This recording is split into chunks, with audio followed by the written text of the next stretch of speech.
Hi guys, Unsurprised, Chloe Garfinkle, IQ 159. Hypothesis: Donovan Curtis is smarter than all of us put together. Okay, probably not. Make that definitely not. Yet all of our spectacular grades, killer IQs, and gangbuster test scores couldn't keep us out of summer school. Neither could Oz, Mr. Del Rio, and even Dr. Schultz. And Donovan managed it with a flick of the wrist. The stomach entered the room first. It was enormous, like someone had stretched a tablecloth over a prize-winning watermelon. We waited for the rest of her to come in. It took longer than we thought because she wasn't moving too swiftly. When I finally saw how petite she was, it seemed like a miracle she was moving at all. Her name was Katie Patterson, and she was Donovan's older sister. This was kind of like show and tell on steroids. She was our human growth and development project, our way out of summer school. We needed final approval from the state, of course, but Oz and the school agreed that she counted as hands-on experience, provided we followed her pregnancy for its final 6 weeks. Now, I'd known the minute Donovan showed up in the lab that something important was happening, and here was the proof. He was the cavalry galloping to our rescue. Can you imagine the top students in the state, and maybe even the whole country, not being allowed to start high school? It would be a huge black eye for the academy and the whole school district. And what did Donovan get out of this? Nothing. He'd already taken human growth and development, so he wouldn't have to go to summer school. And he had a sister who didn't exactly look thrilled that he had volunteered her unborn child as our class pet, so he was probably going to pay for it at home. Abigail said that Donovan was a self-centered jerk, not gifted at all, who was laughing at us behind our backs. I didn't agree. Maybe he wasn't gifted in the way that we were, but he had an uncanny knack for making a difference. Take the robotics program.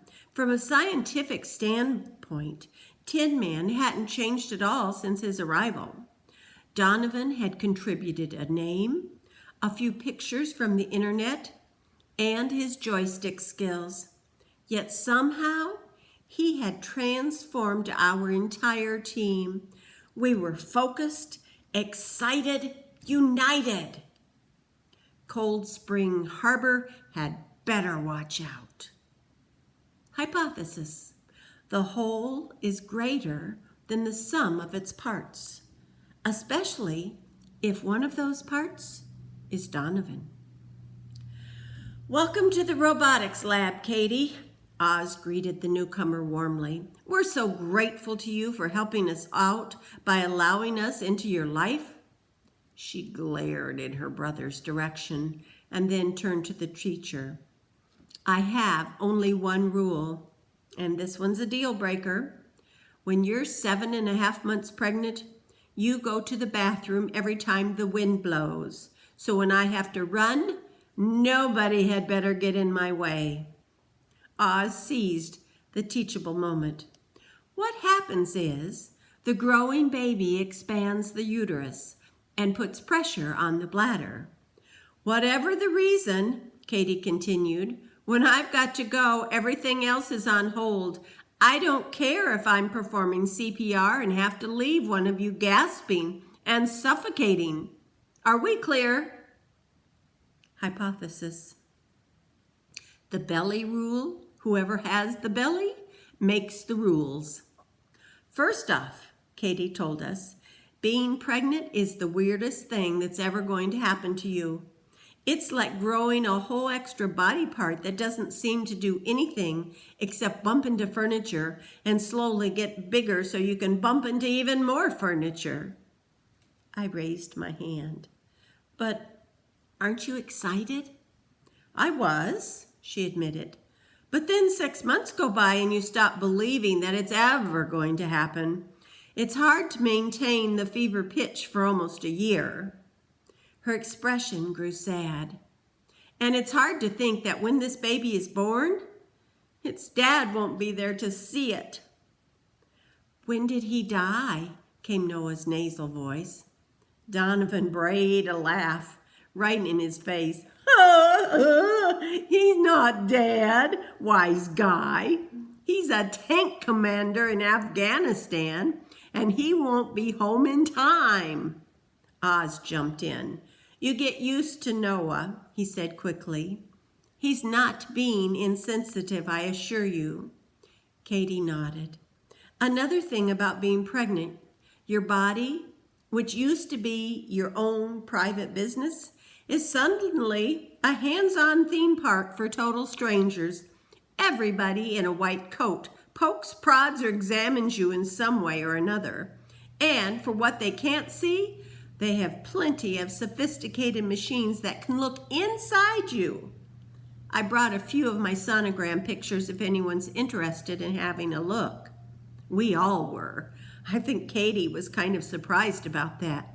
She was used to Donovan, and let's face it, he was pretty different from the average gifted kid. None of us knew anything about pregnancy or sonograms, but it was natural for us to take everything seriously and to do our best with it. We wanted to know about this because we wanted to know about everything. We were just knowers. I scoured the black and white images, searching for anything that resembled a baby.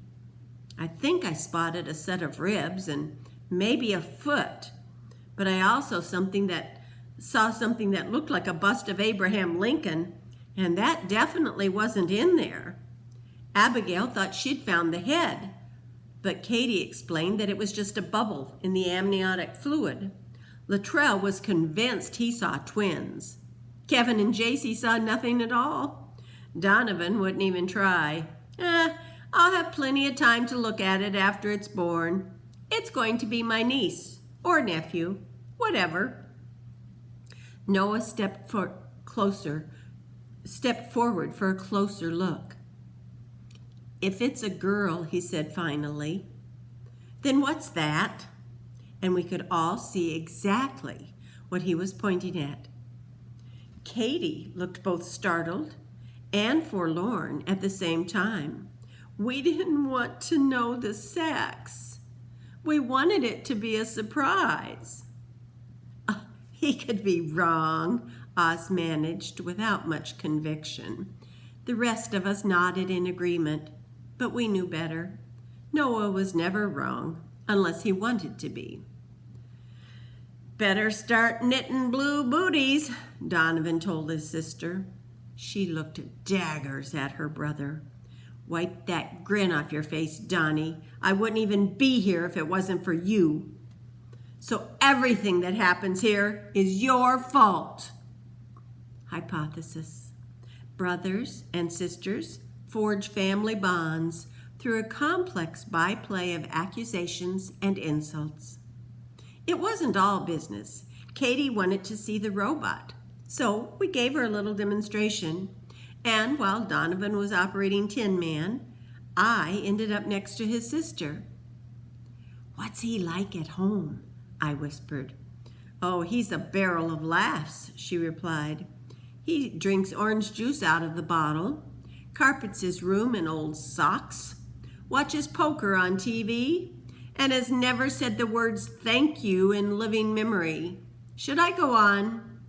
I felt my face flushing as I stuck up for him. Well, he's doing an amazing thing bringing you here for our class.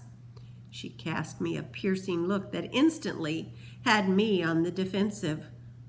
What? Oh, nothing really, she smiled at me. It's just interesting to see your brother through someone else's eyes. And suddenly, just as Tin Man was deploying the mini-bot, she became very still, her expression far away. Are you okay? I whispered in concern. The baby's kicking. She took my hand and placed it on the sweater over her rounded abdomen. I could feel it tapping against my hand like little hiccups. It was strange, but also kind of beautiful. I was so much more than just 1 hour closer to my human growth and development credit. In those 60 minutes, I'd learned what a brand new human life felt like. Hypothesis. And a certain tank commander in Afghanistan will soon find out he's having a son. Tomorrow, unfailing, Noah Euclidus, IQ 206. See you tomorrow.